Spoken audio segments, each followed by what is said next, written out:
आप ये जानकर हैरान रह जाएंगे कि कोरिया में एक किस्म का नमक है जिसकी फी किलो कीमत 30,000 रुपए है।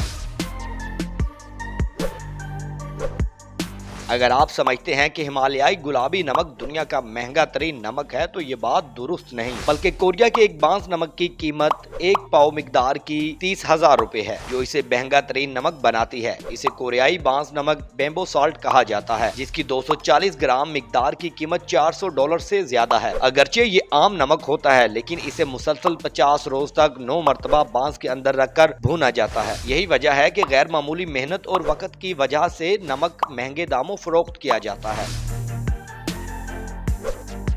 इस नमक के बारे में जानकर लोगों के मुंह से ये जुमला निकलता है, ये नमक है या सोना। ताहम वाकई ये दुनिया का महंगा तरीन नमक है और नमक की उन चंद नायाब अक़साम में से एक है जो नाकाबिले यकीन कीमतों पर फरोख्त होता है।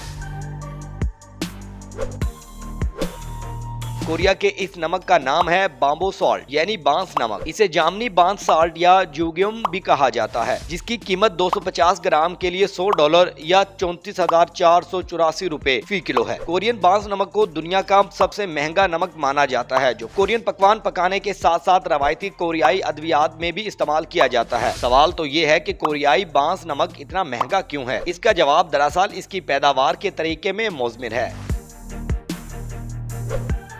ये दरअसल समुद्री नमक है, लेकिन इसे एक इंतहाई पेचीदा अमल से गुजारा जाता है। इसे बांस के एक मोटे तने में पैक किया जाता है, फिर पाइन की लकड़ी का इस्तेमाल करते हुए इसे आला दर्जा हरारत पर 9 बार पकाया जाता है। समुद्री नमक को बांस के कंस्ट्रों में डालकर पीली मिट्टी के लेप में बंद कर दिया जाता है और फिर इसको लोहे के तंदूर में पकाया जाता है और फिर पाइन की लकड़ी की आग में भुना जाता है।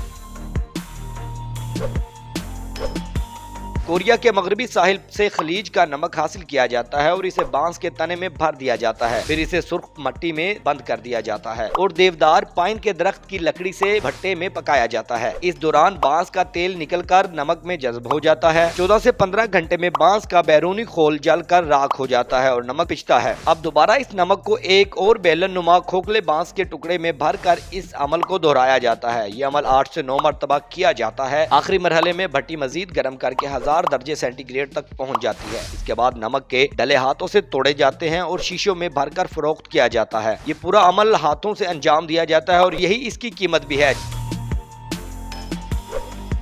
जब पैकिंग के बाद नमक के गांठ सख्त हो जाते हैं तो इन्हें बाहर निकाला जाता है। इसे पीसकर एक बार फिर एक और बांस के तने में भरा जाता है और एक बार फिर पकाया जाता है। इस तरह इस अमल को 9 बार दोहराया जाता है और 9वीं पैकिंग साइकिल में दर्जा हरारत 1000 पर बढ़ाया जाता है। पैकिंग का ये अमल मुकम्मल होने के बाद बांस के नमक में नीले, पीले, सुर्ख, सफेद और स्याह क्रिस्टल होते हैं और इसमें एक मखसूस मिठास होती है जिसे गैमरोजंग जायका कहा जाता है, क्योंकि नमक इस अमल के दौरान बांस के जायके को जज़ब कर लेता है। अच्छी तरह से पकाया बांस के नमक का एक मखसूस जामनी रंग होता है जो 1500 सेंटीग्रेड से ज्यादा दर्जा हरारत पर तैयार होता है। ये पूरा अमल बहुत मेहनत तलब और वक्त तलब है, जिसको मुकम्मल होने में 50 दिन से ज्यादा का वक्त लगता है। नमक को पकाने के लिए इस्तेमाल होने वाली मखसूस भट्टियों को जलाने के लिए हुनरमंद कारीगरों की जरूरत होती है।